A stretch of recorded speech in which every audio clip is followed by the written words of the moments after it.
Okay, we're good. I just want to see how long you can go. I was waiting for someone to tell me to stop. I'm just waiting to see how long you'll keep going. I can't believe you I guys kind of let me do did. that. All right. Welcome all to Hit or Miss. I'm Night Strike as always. My panelists tonight are Never Enough Ammo. What up? Sean, are you there yet? No, he's not here. Fucking Sean. My co-pilot, Huge. Smeggy 42. Human salsa. Mexican Space Program. Say hi, Smeggy. Hi, Smeggy. There we go. And who else we got tonight? Wendy, what's up? Hey, how's it going? So we're going to talk about just kind of a bunch of stuff like Matt does on Monday. So, we're totally stealing the whole, Guns and Geeks podcast tonight from It's Matt. a corporate takeover. It is. Mm-hmm. Because, I wanted to mention, I just checked the news, and apparently, how we were talking about the new X-Files season that they just did? Mm-hmm. Apparently, they've renewed it for another season. Well, I hope so. It was fucking awesome. Yeah. So the X-Files is going to be renewed and have another season. So, we may get I 2 gotta or back 3 and more watch seasons. that. So, I saw the first 2 episodes, and then I Episode kind of got 3 is the busy or best whatever. episode. I didn't really watch it. Well, then, because of a DVR change out, I don't have the things recorded anymore, so I'm gonna have to go back and see if it's like on demand or something. Episode 3 was the completely forgot best about it. episode. You just mentioned it. yeah. Yeah. So I saw that. I had to share. It's just I had to totally take the Guns and Geeks podcast away from Matt for a second. So, It's all right. but he's taking the hit away from Hit or Miss, so it's okay. Now, guys, you don't have to fight over me. I'll do all the podcasts. You'll go both ways? Yeah, I'm a podcast whore, dude. I go on anyone that will have me. You'll go on anyone that will have you. I'm just making sure I heard that right. Oh God, that sounded so wrong. But that's Okay. Me no English good tonight, so forgive me. Has hashtag Smeggy been drinking? No, I'm just I don't know. I'm on crack, I think. All right. What were we going to talk about tonight? I think we were going to talk about shotguns because Matt said I need a shotgun. But You do. You're an American. You should have a shotgun. You can't even get your passport without a shotgun. I mean, well, why don't we talk about this? Granted, I don't want to talk the entire show about it, but let's delve into it a little bit. Okay, since I haven't bought a shotgun, I know about shotguns and whatnot. I've used them before, but why don't we do this for the people that don't own shotguns but own firearms? What should be the first entry level shotgun they should get? What is the hierarchy that they should go through? Hey, now, you talking there's a brand very- specific, or are you talking about a type of shotgun? Well, brand specific or type, depending on what should be normal for firearm owners. Well, There's an important question though first. What are they using it for? Is this a home defense shotgun or a hunting shotgun? Because those are 2 completely different things. well, let's talk home defense, because I mean, Well, let's cover both of those, but let's go to home defense first, and then over to the hunting side. Yeah, I mean, I think it's pretty simple. It's just get yourself a 12 gauge pump action, whichever one you like that you can afford. Go spend $200 to $350, and whether you go Maverick or Mossberg or Remington or H&R Partner Pump or Stevens or Savage or whatever the hell it is, just 12 gauge pump action, something that's got got some kick to it, got some power behind it. I don't think there's any reason to get anything other than a 12 gauge unless you're a child or a little girl. But I think a 20 gauge would work just fine for self-defense if you're shooting double-aught buck. It actually really would. It really would. Double-aught buck actually, 20 gauge is extremely capable for defense. But and the shotgun that I have that I would use for self-defense out of the 6 shotguns I own is a Remington Youth 70 with or Youth 870 with a 20 gauge, and that thing's really short. It's got a 20-inch barrel on it with a shortened stock, and I really like it. So it's a good choice if you've got multiple options. You can have one. I like the 12 gauge just because it's more suitable for all manner of destructive uses. You know what I mean? You can get yourself a good 20-inch barrel on a shotgun in 12 gauge, and I would not feel defenseless. Backpacking with it or now, using it for Smeggy, home which one is that? This is a Beretta semi-auto. Okay. What model? Is that 951 or something like that? No, this is the AL390 Silver Marlin. Or Mallard. See, I can't even read English today either. That's pretty nice. This is not really a home defense shotgun because it's kind of long and bulky. Well, can you Why does it look like it wants to be an A5? Because it's a Beretta. Oh, okay. Yeah, I just noticed they had the humpback on it, like the old A5s. Well, he said it was a semi-auto, so. Yep, I semi-auto. wasn't connected yet. I didn't hear that part. All right. Okay, so the consensus is 12 gauge pump for home defense starting off. One of you said just 12 gauge. Somebody else said 20. Can Sean, for starting off, for a gun owner or a firearm owner that hasn't gotten shotguns yet but wants to start off, what kind of for home defense, what would be the best gun in your opinion? Model, brand, Mossberg 500. 500? Mossberg 500. Okay.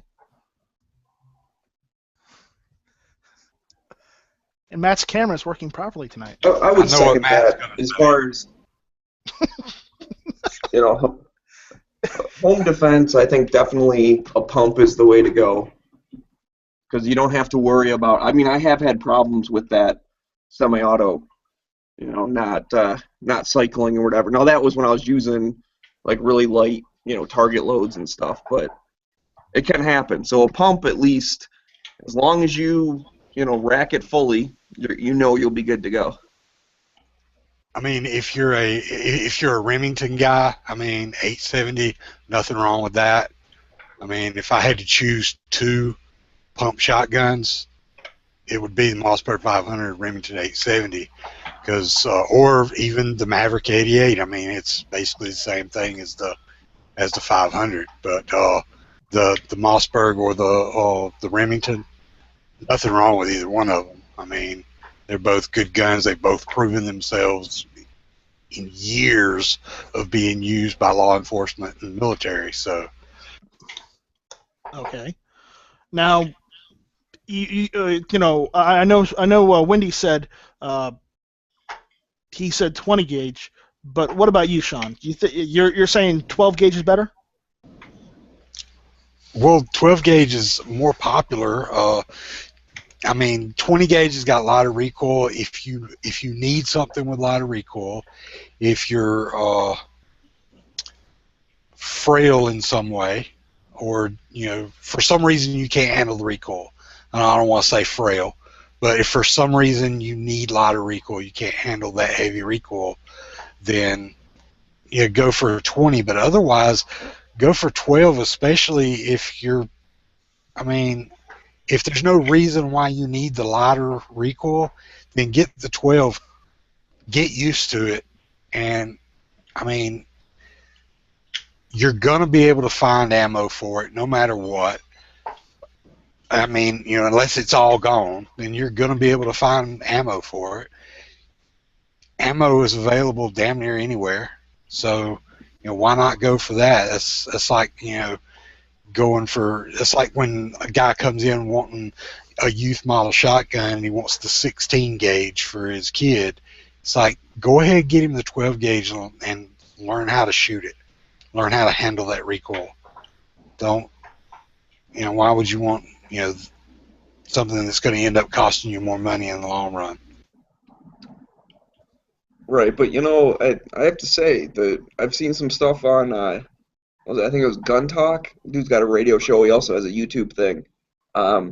He did some tests with a 20 gauge, and really in the house type distances, it's still a very capable round. It'll still take someone down. Well, I mean, if you're talking about something coming out of at least an 18-inch barrel, I mean, hell, 410 buckshot will put somebody down. Yeah, well, it's pretty much going to be a single projectile at house distances anyway. It's not even going to open up. I mean, wait, if we're going to talk about 410, back, I need to go invite Peter. You might as well just shoot cut shells. I mean, because you're just going to have it's never going to spread out. That's what I'm saying. So whatever you're shooting is what you got. So it's going to be a big mass of whatever you're shooting at them anyway. Yeah. So it's more of being able to handle the recoil and getting back on target and just being able to handle the gun. Yeah. And I would say just unless you've got physical reasons why you can't shoot a 12 gauge, just go ahead and go for the 12 gauge. Be comfortable with it. Go out, shoot it. Don't just stick it in your safe or shove it by your bed and call it your defense gun. Learn to handle it, and then don't worry about it. Okay.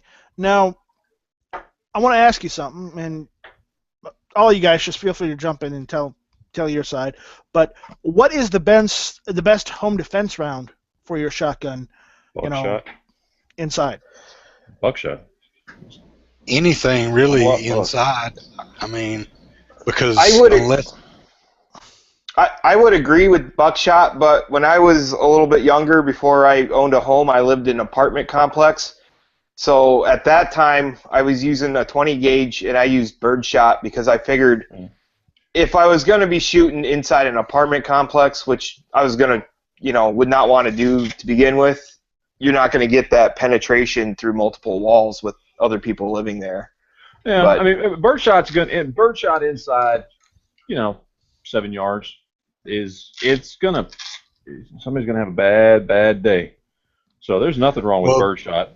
If you're gonna recommend something and say, okay, this is what you should have, it's really hard to just say, yeah, you should go with birdshot over. Well, go with what you know is gonna put somebody down just in case. Well, at 7 yards, pretty much anything you put in there, I mean, a light field load at 7 yards, and you pretty much are going to have a single hole in something. Oh, yeah. With a few flyers out, a few outliers. But you might as well just, put a few cuts around that shell and shoot it that way, because it's not going to spread out much over that distance. So it really is not going to matter what you put in it. It's going to put a big hole in something. Oh, okay. Yeah. Okay, so let's shift gears and let's. Hang on, don't shift yet. Okay. I don't know if this is just like gimmicky or whatnot, but I kind of like those. I think they're just called like the personal defense or some crap, but it's got the buckshot and a couple like a third slug or something, like a little disc or whatever. Oh yeah. I think that's kind of cool, but I don't know if it's necessary. Has anybody used it? I've never messed with it. I saw a couple of YouTube videos. When they shot it, it put like a hole and then a couple of holes, or I guess 4 or 5 holes out by the edges. But I think they were shooting at like 20, 25 yards or something. So that's a lot further than you're going to be shooting in your house unless you've got a big-ass house. I mean, if you're shooting it across your ballroom, then you may get that kind of spread out of it. But I'm not sure if shooting it, down across a decent sized living room or from your bed to the door that just your bedroom door that just got kicked in, then I'm not sure if it would really make a difference. All right. Okay. All right. Should we switch gears or should we ask Heavy B what he thinks? What do I think about what? Shotguns. I love them. Okay. What would be your choice for a beginner or a someone who owns firearms but hasn't bought a shotgun yet? What would be your recommendation? Depends on the person, the size, their size, their ability to handle the caliber or whatever. Like 20 gauge is good for people of smaller frames, smaller stature. 12 gauge for average and up. And then I'm assuming you guys are talking about are we talking for trap and skeet? We talking for home defense? What are Home we talking defense about? first. We're going to shift gears as soon as we're done and talk about hunting. Oh, 12 gauge. You could use, I don't know, anything from double-aught buck up to your game loads. 7.5, 8 shot. Okay. I mean, Heavy, since you were in the military, let me ask you this. Did the Marines much use shotguns? Or did you know anybody that, was issued a shotgun? like the MPs are. I'm sure they use short barrel shotguns for doing breaching and things. Do you know what kind of the ammunition they were using? The MPs generally just use double-aught buck. Okay. We got double-aught buck and slugs. So, unless they've changed that, it has been 20 years since I've been in. So, No, the government's cheap. They haven't changed that. What were they using 20 years ago? Because I know now they primarily use Mossbergs, the 590s. But were they using the 590A1s? The 590A1s were the shotgun of the Marine Corps at the time when I was in. My opinion is the 590A1 is the top of the line for a pump shotgun for home defense. With that, I don't know. 870s work great. I got a Winchester 1300 Home Defender. That's great. I mean, it's all just a matter of using your gun and getting used to it. Like Maverick 88s are pretty good. So here we go. By them. Yeah. I was giving you a gratuitous Maverick 88. Well, one of the guys out in the gun channels lobby had said that we should turn gun channels and just name it Maverick 88 channels for Matt. That's not true because we'd have to have a separate channel for tourist channels, and then Well, let's see. I do three a week. So Sunday nights can be sponsored by Taurus, and Wednesdays can be sponsored by Maverick 88s, and the weekends I'll get sponsored by Palmetto State Armory. How about that? Or Keltec. Well, then who's going to sponsor? What is with the Keltec? Hey, I'm getting so much shit for Keltec. Hey, Just because I find one Keltec that I actually like. I still think Keltecs are shit. Okay. I found something that Keltec makes that's really awesome, and I had forgotten about it.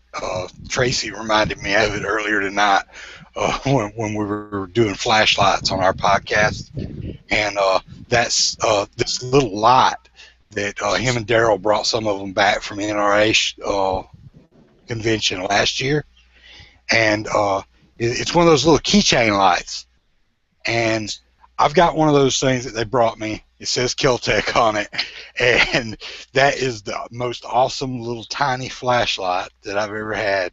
It's uses one of the button cell battery, and it's got an LED on it, and that thing will light up the night. Best Awesome. thing that's got Keltec's name on it. All right. All right. Well, so let's switch gears. How about hunting? You know, if someone is getting their first hunting shotgun, you know, what caliber and why? 12 gauge pump action. Yeah, same answer as I had before. Same as you said. The only difference, the Yeah. only thing you would want to take into consideration is, barrel length, obviously, and then of course depending on where you live, but most places have capacity limits on how much you can carry in Yeah, in which your is easy shotgun. because So usually that's achieved with you just drop yeah, a you just put a plug plug down. in there. Yeah. Yeah. So I mean, really, like for me, like what I was saying earlier, like I've got a 20-inch Mossberg 500 with a 7-shot tube. Now I'm not going to feel underpowered with that thing in any situation. 20-inch barrel is not ideal if I'm going bird hunting, but I guarantee you, with a 20-inch barrel on that damn thing with some buckshot, I'll put a deer down at 60 yards, no problem whatsoever. And same Oh thing yeah. if you're going hiking, whatever else. I mean, yeah, it's not a 26, 28-inch barrel like my Remington 870 has, but that 20-inch, I could be more than comfortable, hauling that thing around with me if I was, Throw a red dot on up the on that and yeah. drop a rifled slug through it, and Oh that's yeah. perfect. Oh yeah. So I mean, Yeah, you can do the same with the 20 gauge though. They're going to be lighter, especially if you're going to be trekking through the woods. It's going to be lighter. well, yeah, and if you're shooting It's exclusively going to have a lighter slugs, recoil. if you're shooting exclusively slugs, you can do a lot of damage and save yourself a lot of shoulder pain with a 20 gauge as opposed to a 12. Also good for shooting birds. Like if you're out pheasant hunting. Yeah. I mean, a 20 gauge semi-auto. I just like 12 gauges just because in general, I mean, there's it's a more common ammunition. It's going to give you a little more bang for your buck. I mean, price wise, 12 gauge is still ridiculously cheap. It's so it's for me, it's always going to have the edge. Even though there's nothing wrong with 20 gauge, you can do just about everything you can do with 12, you can do with 20. But 12 is just more available. It's cheaper. It's more common. It's it's got a lot going for it. In addition to the fact that it does have some more power behind it.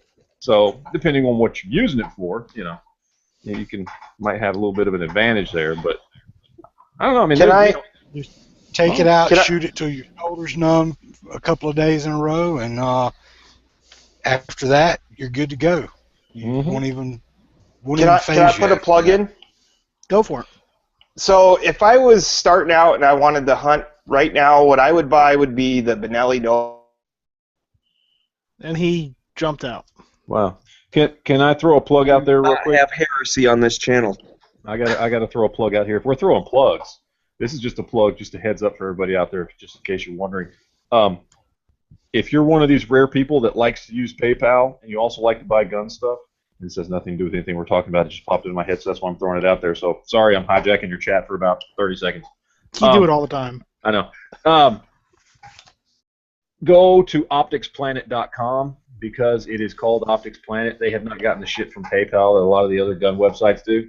So if, like me, you have a PayPal credit card and you'd like to buy stuff for guns, but you never can find it because nobody on eBay has what you want, none of the gun shops take PayPal because PayPal is anti-gun, hop on over to opticsplanet.com. And granted, they don't sell guns, but they sell just about everything you can think of for any gun you have. So I'm just going to throw that out there because I just bought some stuff from them. So anyway. Okay, I got to plug. I'm going to hijack the show here for a second. Okay, if PayPal is anti-gun, then my plug is fuck PayPal. I would love to say that, except there's a lot you can't do online without PayPal. Yeah. There really is. Yeah. It's unfortunate. Like paying but it's webs true. for anything. Now, Yeah. Wendy, you're back. Tell us what you were going to say before you just dropped off the face of the earth. Yes. Yeah, please my internet dropped me. Right now, and this has been this way for a while. If you're looking for a good hunting shotgun, the Benelli Nova is about $320 to $350, and you got a 24-inch barrel with 3.5-inch capabilities that comes with, and it's a great shotgun. I've used them. I've never owned one, but I've used them, and I think it's a really good bang for the buck, so to speak. So I really like Benelli products. I think that they're worth the money if you're willing to fork out. And even if you don't have the money, the Stoeger line of the Benelli products is a good buy. I have a Stoeger S2000, a semi-auto that I've been using for a long time for ducks, and I really like it.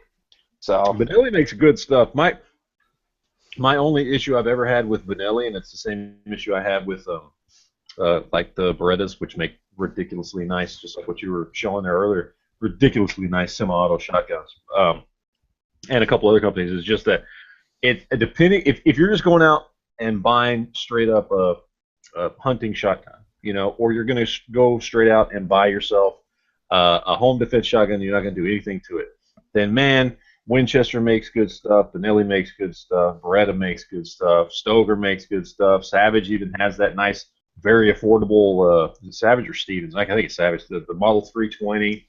I mean, there's a ton of them out there. But if you want a shotgun that you may at some point want to do anything to, change out a stock, a fore-end, add something, swap out a barrel, whatever, then nothing beats a Remington 870 or a Mossberg 500, because none of those other guns out there on the market have the accessibility of accessories and aftermarket parts, or just whatever the hell it is across the board, that those two guns do, because they're the two most popular. They've been consistently the two most popular for decades now. And that's the only reason that I would, I'd say I love the Benellis, but it's a fantastic hunting shotgun. That one you're talking about, the Benelli Nova, I think around here they sell for about $370, $380, give or take, something like that.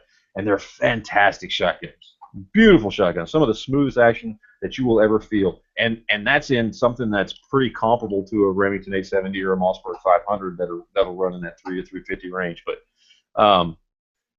yeah, if you ever want to do anything to it, that's not the shotgun to buy. That's the only problem with it. Matt, do you still have that Winchester? Mm-mm. Got rid of it. I got mine. What do you want to know about it? Well, I was wondering, I know the older Winchesters were one of the fastest pumps out on the market. I was wondering if the new ones were just as fast as the old models. Yeah, they have well, I mean, you've got what, a 1300, you said? Yeah, I got a 1300 home defender. The one I had was just one of those SXPs, which are just imported and slapped on with a Winchester name. And they're good. They actually have that. They have the I forget what they call it, but it's the pump assist. So as you're stroking the action, damn, that sounded bad. It actually helps to move the action back forward again after you've pumped it, and so it's ridiculously easy. It's like I mean, I love Mossberg 500s. Those are hands down the Mossberg 500s and Maverick 8.8s. Those are my favorite shotguns. But they have there's if you ever played with them, there's that spot in the action that as you're stroking it, it kind of just catches. You know what I mean? And you just got to work past it. Remington 870s kind of do the same thing, just not as bad as the Mossberg 500s do. But the fucking Winchester SXP is like butter, man. I mean, the action is just ridiculously smooth on those things. And granted, they're imported guns. It's not like Winchester's making those like also they used a point of failure, though. Well, it may very well be. I never had any issues with it when I had it. It was a damn good shotgun, but again, But what I'm saying is, if it breaks, it's pretty much broken until it's fixed. Mossberg 500, you break it, you take the damn barrel off, shake the damn thing, throw it up against a tree or something, pick it back up, put it back together. It works better than it did before you took it apart. Yep, that is true. Same thing with the 870. Yep. Yeah, it's really for the money you're going to spend and what you can do to those guns. It's real hard to beat an 870 or a 500. It just is, and you can even include the Maverick 88s in those because they take all the same accessories as the Mossbergs. So, I mean, it's hard to beat those for money. I mean, you're talking about guns that, whether you go with Maverick, Remington, or Mossberg, I mean, they start out at around the 200 mark, give or take, and you can still get a good one for up to $350. Now if you want a 598 one or something, you're gonna spend more. But just the standard models, I mean, and you can't. And we've talked about this before. You just go and get a good solid, extremely reliable handgun or rifle for $300, something that's going to last the rest of your life that you can pass on to your kids and that kind of thing. You can't do that with a handgun or a rifle, but you can sure as shit right now roll out and go to your local sporting goods store or whatever and go pick up a Mossberg 500 or Remington 870 for $300 somewhere, and that son of a bitch is going to last decades. And it's kind of hard to beat. All right. Well, I know, like, CZs aren't running that expensive. Like, you can get a CZ or a Howa or something like that, and those are fairly inexpensive. But yeah, you're not going to get it for 300 or under unless it's used. Yeah. All right. Well, let's shift gears and talk about something else now. Unless anybody else wants to say anything on shotguns. Why don't you own Fire one yet? shotgun. Shotguns kick ass. Fire shotgun. Fire 2 blasts in the air. It's just like, never mind. I can't even think of a damn word for it. So. Okay. Joe Smeggy Biden. That's my name. Fire shotgun. Just fire off 2 blasts. You'll be all right. All right. What else did I want to talk about? All right. You've heard of these subscription-based services, right? Where there's subscription-based games now that you can buy. There are a bunch of other type subscription things, like you can buy a box full of useless crap, and it's a monthly subscription-based thing. Oh yeah, my wife does that. Yeah. Yeah. She gets the Firefly box. Okay. I came across. I wouldn't call it useless, but. Yeah. I was surfing the internet the other day, and I came across 2 companies that do subscription-based ammo. Ammo Squared, is that one of them? Ammo Squared is one of them. There's also Greenbox. Oh yeah, I've heard. I haven't seen. What isn't it Greenbox. like gbammo.com or something like that? Yeah. So I wanted to talk about broach that topic and talk about that, and because I thought the idea, while granted the whole subscription-based thing, I'm not a fan of, but the issue is when it comes to ammunition, that's actually somewhat useful as a subscription-based service. So it depends on how it works. I haven't looked into it or anything. I've seen people mention it, but I haven't looked into it to see what exactly you get. Do you get to choose like some calibers or something, or do you just? They have rifle calibers. They have handgun calibers. I think even one of the sites also does shotguns as well. Well, I know that you can get all sorts of stuff, but do you get to like narrow your choices down, or you can build like the ones I've seen. You can either just get one of their prepackaged kind of. You're going to get this much 9mm every month on this date for this much money a month, or you can go in and tailor it and go, okay, I want this much of this and this much of this and this much of this, and they give you whatever that custom price is, and then you just put it on your credit card, and every month it goes through, and you get on whatever day it is, whether it's the 1st or the 15th or whatever the hell, I don't know, and that your shit's going to show up. It's kind of cool. I mean, that seems like it'd be okay then. I was afraid it was going to be random. I was going to end up with like some 4570 or some shit that I don't have a gun for. Nah, they usually have like prepackaged stuff, so you can get like 250 rounds of 9mm every month, or 500 rounds of 223 or whatever it is, and then or you can go in and like customize what you want sent to you. I've checked out both sides, both websites, and they carry common calibers.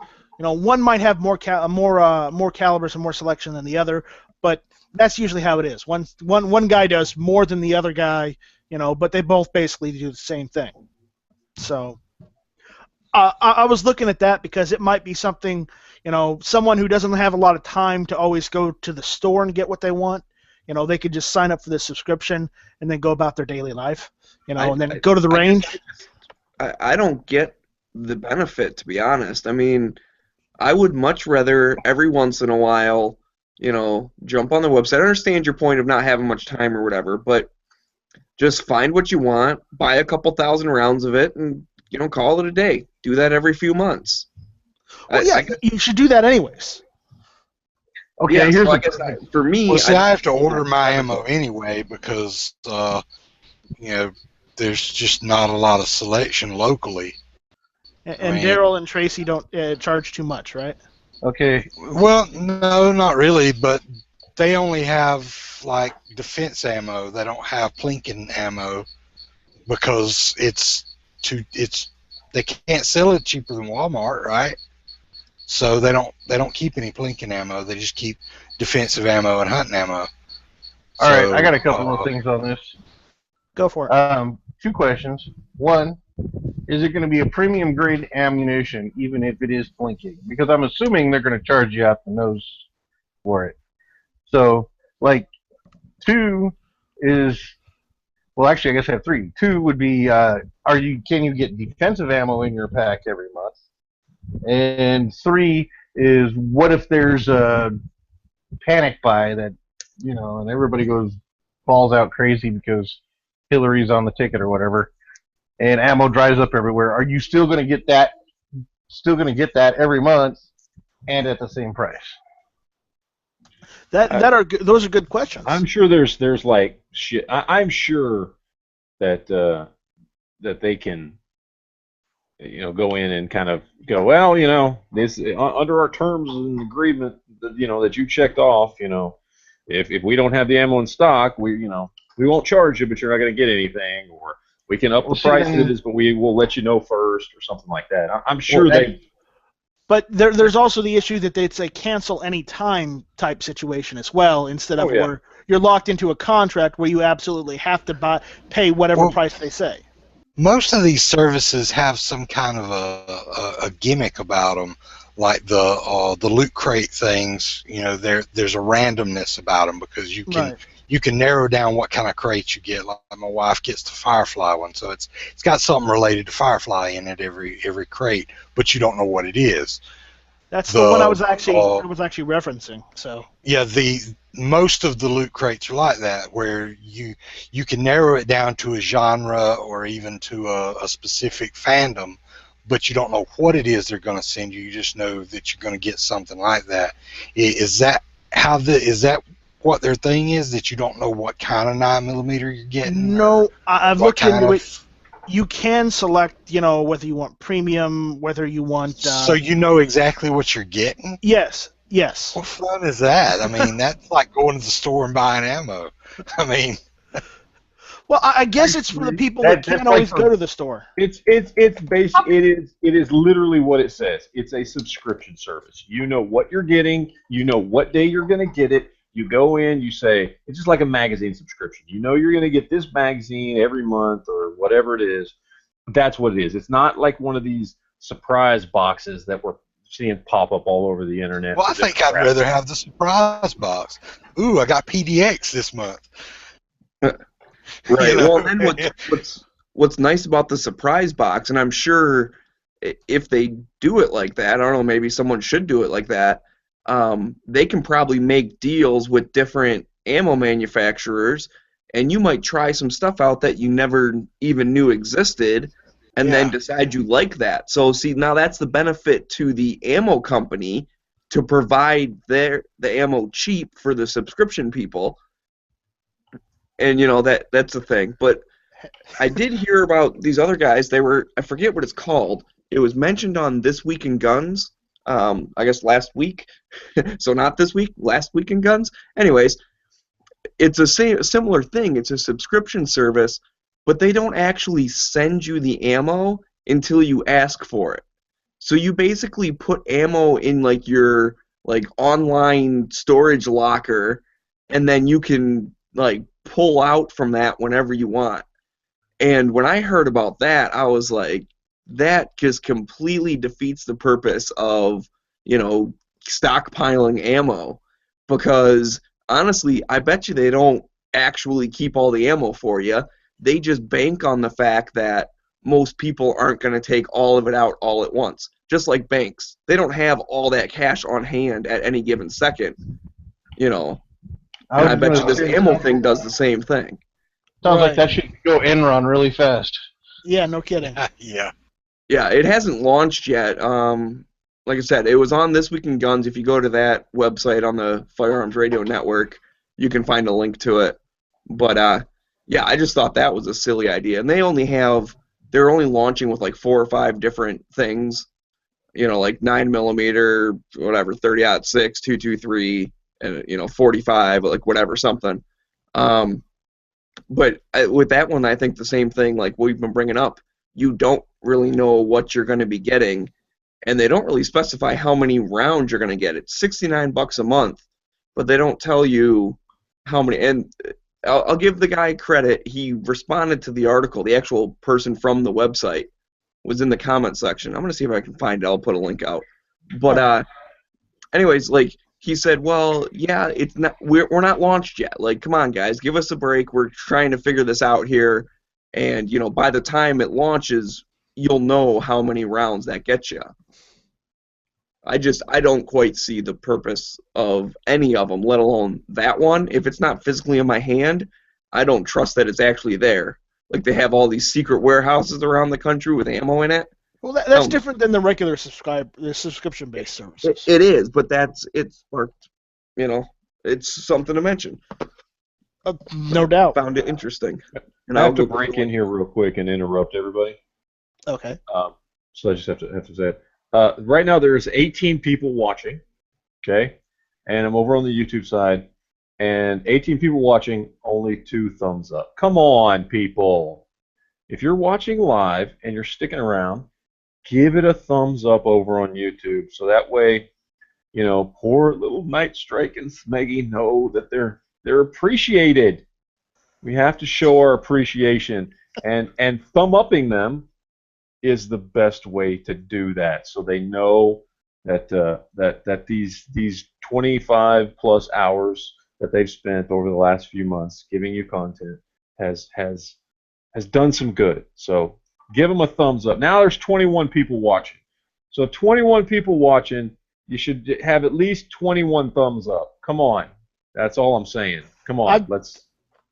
Honestly, I wouldn't have got. Honestly, Matt, I wouldn't have gotten half the subscribers I have if it wasn't for gun channels and your chat. So, the thumbs up or thumbs down, I don't really keep tabs of those. Well, I'm just saying, it's a good way. It takes no effort other than literally moving your index finger. Like that's all the effort it takes to click a thumbs up. So come on, just click a thumbs up just to let Night Strike and Smeggy know that you appreciate their content. Unless you just hate them and you just watch, it's kind of like hate fucking somebody. And if you hate us, give us a thumbs up anyways. That will really teach us. We hate when we get thumbs up. So if you hate us, definitely give us a thumbs up. And comment and share the link to everyone else that hates us. That. They hate that.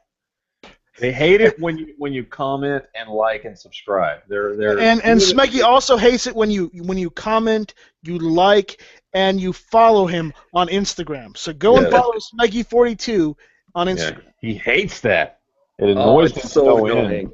Why does this seem like a midnight infomercial right now? But wait, there's more. There is more, because I wanted to go on to the next topic as long as Matt's done. I'm done. Yeah, that's it. I just want to throw that out there. Okay, so. But wait. I'm just kidding. Is there more? Is there more? There is. If you call in the next 5 minutes, you can get Smeggy and Hitman for free. Just pay shipping and handling. Oh, God. So, what's our next topic, Knight? Okay, I wanted to go and... this was going to be our second topic, but I decided to go with the ammo first because, we talked about a shotgun. I figured, guns and ammo should be the first topics. So, anyways, it's in the show. It was in the notes that I sent you guys, but I wanted to talk about this. It's kind of a touchy subject, but it's selling your guns. When should you sell them? Where? How do you know the best price to sell them at?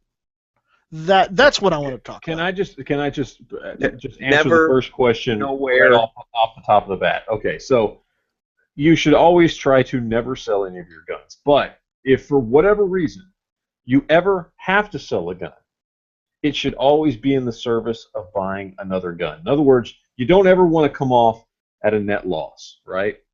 you always at least want to be the same when you sell a gun. So if you're selling one, you at least have to have something to replace it. I'm going to give you 30 days. You got 30 days to replace that gun. So don't sell one unless you're going to replace it. Now, I understand, of course, as everybody does, because I've known people who've had this happen to them, where they've had to sell guns because they got, they laid off their job or something like that. And that type of shit does happen. And obviously, that's not what we're talking about here. Okay, because that shit happens and that sucks, and you got to sell stuff to Here's the pay thing. bills. That could be what we're talking about here, though, because there's a different. If you're selling a gun just because you maybe want to upgrade your collection or whatever, you can take the time to sell it, on, like, I don't know, like a gun broker or something, whatever. If you're, like, going to lose your house tomorrow, you're going to sell it at, like, a gun store and probably not get as much money for it. But at least you have cash in hand, and then you're not, your car's not getting repoed. Yeah. Hopefully you're never in that situation, but there are benefits to doing different types of selling. Yeah, I've been in that situation, Smeggy. It's not a pretty thing. And I thank you, have Matt, too. for But thank you, Matt, for giving the exigent circumstances of not being fucked by your rules. I appreciate that. It makes me feel better. And Matt, thanks for jumping in first before I got a chance to say it, and say it for me. Thank you. Oh, you're welcome. One thing about like being in a bad situation and like needing money or whatever is usually you've got people who are willing to give you at least a pretty good price because of the fact they already know you have that and they've been wanting to buy it from you from the day that they first saw it. So I guess at you're least talking in my about situation selling. it was. Well, no, I'm talking about like where you're in a situation where you needed money, right? And I've been in a situation like that before, but I was able to get a good value from what I had to sell because I had friends that had been trying to buy that from me since the first time they saw it. So I knew that I could get, at least close to what it was worth, if not what it was worth to me out of it. And also, if they're good friends. Like the crap I was going to get by taking it to a pawn shop or even to a gun store to try and sell it because right. And I if knew they're good friends, they might want to help you out anyways, so they're going to give you what it's worth. Yeah. So, plus the fact that you might actually be able to buy it back one day. Mm-hmm. Which I was able to do that with one of my guns that I had to sell one time. I was actually able to buy it back a few years later when I got back in a better financial situation again. Right. I've been able to buy back 3 of my guns from friends. So to you, would you say the hierarchy, like if you're gonna sell for whatever reason, you would like prefer to sell to a friend, and then maybe second would be what, like an online auction kind of thing, and then third would be to a gun store? Because I do think the gun store is going to give you the least amount of money. I'm going to go completely against that, and only because, first off, I don't like selling anything to friends. That just, there's so many things that can come up, and I don't care whether you're talking about guns or whatever, computer, it doesn't matter. There can always be issues selling things to friends. I understand sometimes, shit gets rough and your friends are the ones that might want something, and that's fine. But if you have a choice, don't sell it to your friends. I'm just saying it can go bad. It can cause problems. It can cause hurt feelings. It can, create butt hurt. I mean, there's a lot of ways that can go bad. I mean, selling to your friends is not the best first option as far as I'm concerned. And online gun auctions, they're, whether it's Arms List or finding those little secret Facebook pages or finding the little keywords you need to use to post something on Craigslist so it doesn't get banned, or just going to your gun store and talking to people and knowing who wants what. And a lot of times you got gun stores that, don't mind if you say, I've got this for sale. If you know anybody that wants it, there's a lot of ways to sell something. I mean, it's harder with guns because I'm actually going to disagree with you on that one, Matt. Like me and my friends, I got a very small group of core friends that we buy and sell each other's guns all the time. You know, it's like I buy a gun, hey, I need a little cash. So how much you want for this? Oh, 300. All right, well here you go. And then like down the road, hey, I want that. You're not shooting it. Can I buy it back? Yeah, sure. How much? 300.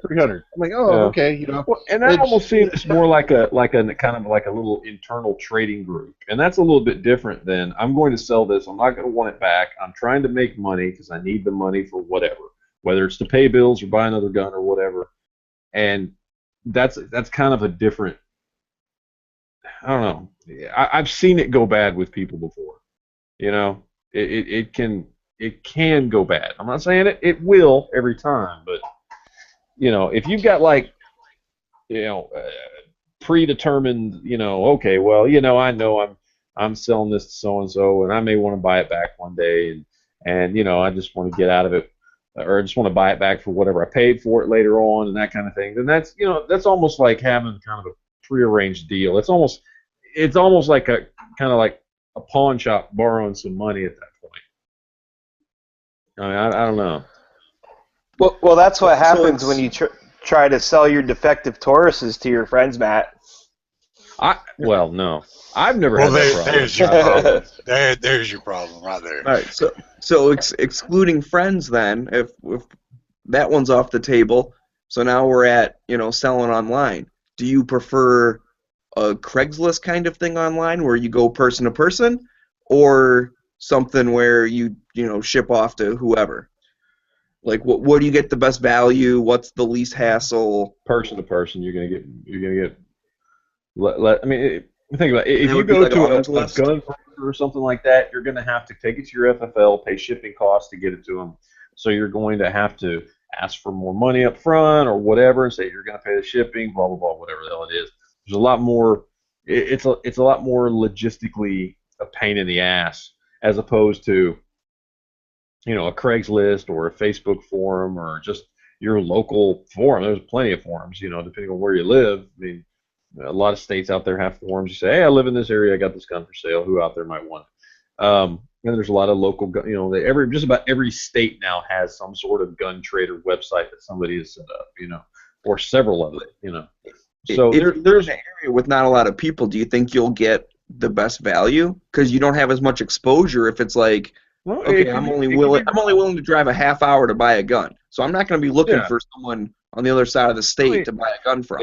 And I understand completely because I happen to live in an area of Texas where I'm not close to any, you know, major cities or anything like that, and so I have a, you know, a little small area that I have to work in when it comes to, you know, if I want to buy something or sell something or anything like that. It can suck sometimes, as opposed to if I was still living in Dallas, you know, and I wanted to sell a gun, I could sell a gun. I could probably have somebody at my door within 4 hours of the time I posted online with cash, you know. So it's a challenge, but it, you know, you're still going to get a better deal. Now, what it comes down to is then, well, how quick do you need the money? And that revolves around, you know, what you're trying to get the money for, you know. But if you think you're going to hop on Gunbroker and get money, you know, in less than a week, then you don't understand how it works. You know what I mean? Like, so. Well, that's an accurate statement. I don't understand how it works. I've never sold a gun before. Yeah, no. Well, it's like with Gunbroker. From ignorance, I'm trying to, you know, learn. I'm just saying. Yeah, no, I'm just saying. Like, that's why we're having the discussion. Yeah, Gunbroker and stuff like that is, you know, it's a great place, and people can bid on it, or you can ask for, speaking of like eBay, you have a buy it now price, and maybe somebody buys it right away. But even so, then you got to wait for money to get. Let's say somebody buys it right away. You gotta pay your fee to Gunbroker. You gotta take the gun. You gotta do your FFL, have it shipped, do all that kind of stuff. Then you gotta wait for the money to be transferred into your account. And there's a lot to it, and it's not, you know, it's so much easier. And I know, depending on what state you live in, because not everybody lives in states like Texas or Florida or Arizona or Idaho or whatever, where you can just sell a gun to somebody. You know, so I get it that it can be a little more difficult, but still, man, that's just being able to. Really, the stuff I bought off Gunbroker has probably been the smoothest purchases that I've made outside of going to a store and buying it, and in some cases even smoother. I mean, of course, I've got a little bit of a unique relationship with a gun shop that, I just, have it transferred there and then go down and fill out a 4473 and that's it. Yeah. But, I don't have to pay transfer fee or anything like that. So, but you're also talking about as a buyer, not a seller. As a buyer, you intentionally. As a seller, your fees to gunbroker, you pay them. You're responsible for paying them when they come due or whatever, because they're going to charge you for that because that gun was sold, so they're going to charge your credit card, and then you're collecting the money is you and the dude you sold it to, he's going to, however he's giving you the money, whether he's doing a electronic transfer or credit card or however it is that you're accepting payment. And that's the other thing. As a buyer, it's even easier because it's like however they want the payment, and you just boom. As a buyer, gun broker is awesome because you're intentionally going online, and you're buying a gun online. You know that obviously you've looked around locally for what you want, and you're looking to spend money you have to spend on something, and you're willing to buy it online and wait for it to show up and pay by credit card or send them a check or whatever it is, however they take their money, right? As a seller who maybe you need the money right away.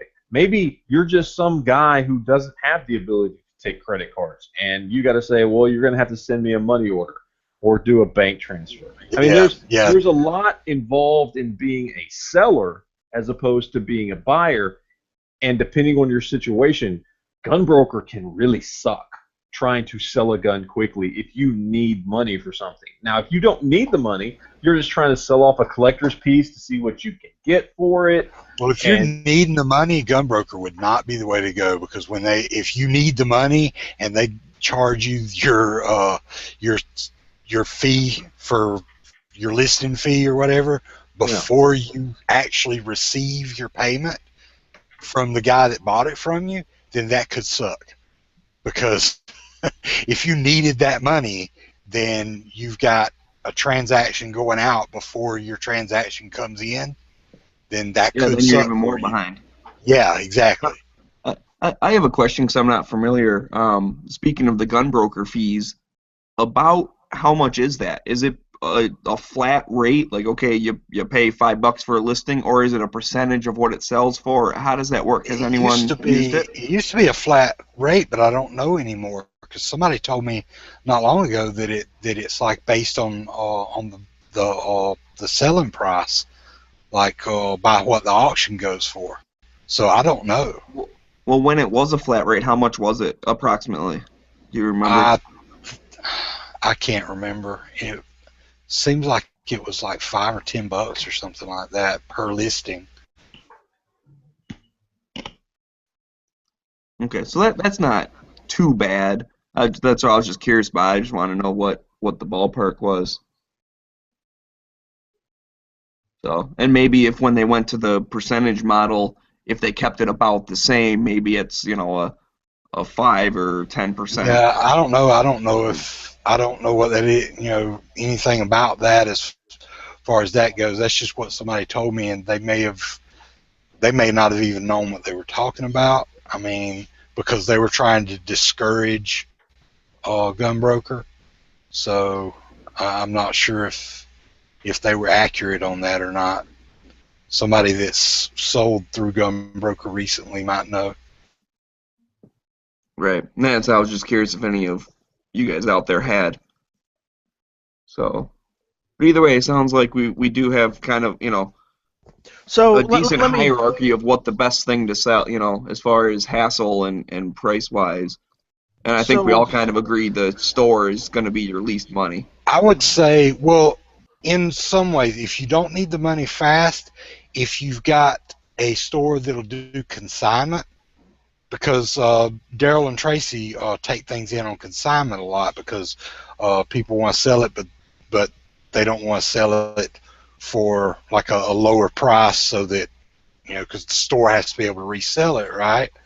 So a lot of times they'll take it in on consignment, and then, you know, they charge, like, I don't remember what the percentage is. It's a real low percent that they charge for selling it. So it's, you know, you get to say, well, this is what I want for it, won't take any less, or they give you a range of what they'll take for it, and then they are paid a percentage of what the gun sells for. So, you know, that's an option if you have a place that'll do that for you. Okay, so it would be better for someone who just wants to sell one of their guns because they need it to fund some of their other projects to go and, say, possibly, you know, use classifieds like not Craigslist, but you know, like Arms List, or, you know, maybe look at consignment in order to sell their guns, as opposed to just trying to do it on Gunbroker, right? Yeah, I would say that would be a. It would also, again, depend on your location. As if you lived, you know, in a small town, it might not be as, you wouldn't have as. It'll take longer. Yeah, it's going to take longer. You know, we could also have a nice gratuitous plug here for gun channels. There is a trading post, so that could be an option as well. Maybe, you know, help out some fellow gun channel members and come to an agreement that makes you both happy. Right. That's definitely an option too. So, you know, that's And what, if your carry handle wasn't detachable, I would have made you an offer on the AR before this chat started, because I want an old school, like, actual carry handle built into the upper. well, that's the problem. Those uppers are more expensive Yeah, they are. I because know of they the are. carry handle. So, And I very much wish I could have got a chance to get my hands on, you know, the old school Colt that's whatever we decided it was, A2 or whatever, you know, yeah, the like A2. an original rifle, whatever. That's what I want. I think that's cool. But here's the thing: if you can find different screws or small, low profile screws for your detachable carry handle, it won't look as bad as most of them do. You know, but that's getting a smaller screw or nut for it. Yeah, with those two big knobs sticking off the side. Yeah. Yeah, I've got the two big knobs, but, you know, if I could find smaller knobs, I would totally do that. And that sounded so wrong, but you know what? I'm going to stand by my statement. No one wants smaller knobs. Always go for the bigger knobs. No, Night Strike said he's looking for smaller knobs. So I walked right into that one. That's But an almost on that note moment. no. But it is a getting about that time. So unless you guys have any topics you'd like to bring up before we close. So, you guys, want to bring anything up? Want to plug anything again? Friday Night Sex, this Friday. And on my channel, the Heavy Meat channel, so come check it out. Yeah, So that's always a fun chat. Are you asking if we want to plug anything with smaller knobs? I'm just curious. No, checking. plug anything pertaining to, like, your channel or gun channels or whatnot. Oh, okay. I was just checking. Speaking of which, gun channels, if you're not a member or if you're listening to this, you know, after the fact, go to gunchannels.com, sign up. It's free. Take part in the conversation. You'll meet a lot of cool people that like guns, that probably share the same interests that you share. You know, just come and talk to us. We'd love to hear from you. All right? Whatever you do, don't say you know any of us. Don't say you know any of us, though, because, you know, we don't say we know Yankee ever. Even if we hear people out away from, you know, the computer, out and about, that we know Yankee, because then that's, you know. I actually met someone in the real world when I was at work. We were talking guns, and he said, yeah, there's this one dude on YouTube. He's got a bunch of revolvers and stuff, and his tagline's like, I'm a grown man, damn it. And I was like, I've had holy that crap, same you're talking. conversation with people. I'm like, you're talking about Yankee Marshall. I talk with him in live chats, you know, about once a week or so. Yeah. I haven't done that yet, but No. I just get stared at from time to time walking through Walmart. Because people know literally, just about because they know who you are. Just about 3 or 4 days ago, I was at Walmart looking at the video games, and some dude keeps staring at me. I was like, "What the fuck?" And then finally, I looked over. And he's like, "Do you do YouTube videos?" Like, yeah, dude, I watch you all the time. I was like, "Oh, cool, yeah, thanks, man, that's awesome." And it was just weird, man. Well, it's because you're an internet YouTube celebrity. Technically. No, I'm not. Well, you don't think you are, but you are. Small channel, and it's still weird. I am not fucking G-Webs or Yankee or fucking Nuttin fucker. Fancy. Well, the problem with G-Webs is, unless they actually nobody would identify him. G-Webs know where the fuck he was. Nobody knows what the hell he looked like. They would never identify G-Webs unless they see his hands, because that's all you've ever seen of him. Or his dog. It's like, I know that dog. Or his cat. I know that cat. Freaking Matt, you better watch out. You got all your haters out there. They might recognize you. Yeah, all the Trump supporters will go after you, Matt. Fuck. If I ever meet you in real life, I want you to do a live on the spot fuck you video right to my face. That'd be awesome. That'd be awesome, wouldn't it? So people should pay me to do that. I'd do that. All right, Sean, is anything you want to plug? Smeggy, go fuck yourself. Shop Talk with Andalusia Armory on Tuesday nights at 6 o'clock Central Time. And Smeggy, is anything you want to plug? Yeah, I'm gonna plug G-Web's AK-47 podcast, AK-47 Guru. I believe he's doing one tonight. He said I think he's talking about ammo, which is kind of a, nerdy, dorky, very detailed conversation, but I always enjoy it. Well, he always has good chats, so I never get bored talking to G-Webs. It should be coming up right about now. I mean, I think he normally does it at 10 o'clock after we do our show, but I haven't seen him start up yet. He might be waiting for us because we are so awesome. Yeah. Matt, why don't we go ahead and plug your channel, Never Enough Ammo? Or unless you want to do it. If you want to do it. No, it's if people can just if you haven't heard of the channel, just learn how to spell enough and you'll be all good. It is the internet spelling of enough. ENUFF. You know how many times I've gotten that over the years? I looked up your channel, I couldn't find it. And tune in on Wednesdays for the Guns and Geeks hit podcast, No Miss Allowed. Oh, come on, guys. Geeks and hit. Tuesday night is the or miss chat. So, let's see, what do we got? We got Wednesday nights is the kind of guns and politics chat. Saturday is, I don't know what the fuck we're doing chat. Wednesday is the more geekly chat. That's where we talk about, stuff that has nothing to do with, although we always end up talking about guns by the end of the chat, but we always talk about like movies and TV shows and that kind of stuff on Monday nights. But, yep, there you go. 3 chats a week. Yeah. And it's like anywhere from 3 to 6 hours of my life every week. I hope you appreciate it. I'm in like 4 or 5 chats a week, so whatever. Heavy B, are you doing your chat this weekend or this Friday, or is it next Friday? Yeah, it's this Friday. So. It's this Friday. So it's every other Friday. So if you watch this Friday, in 2 weeks you'll see another one, and so forth and so on.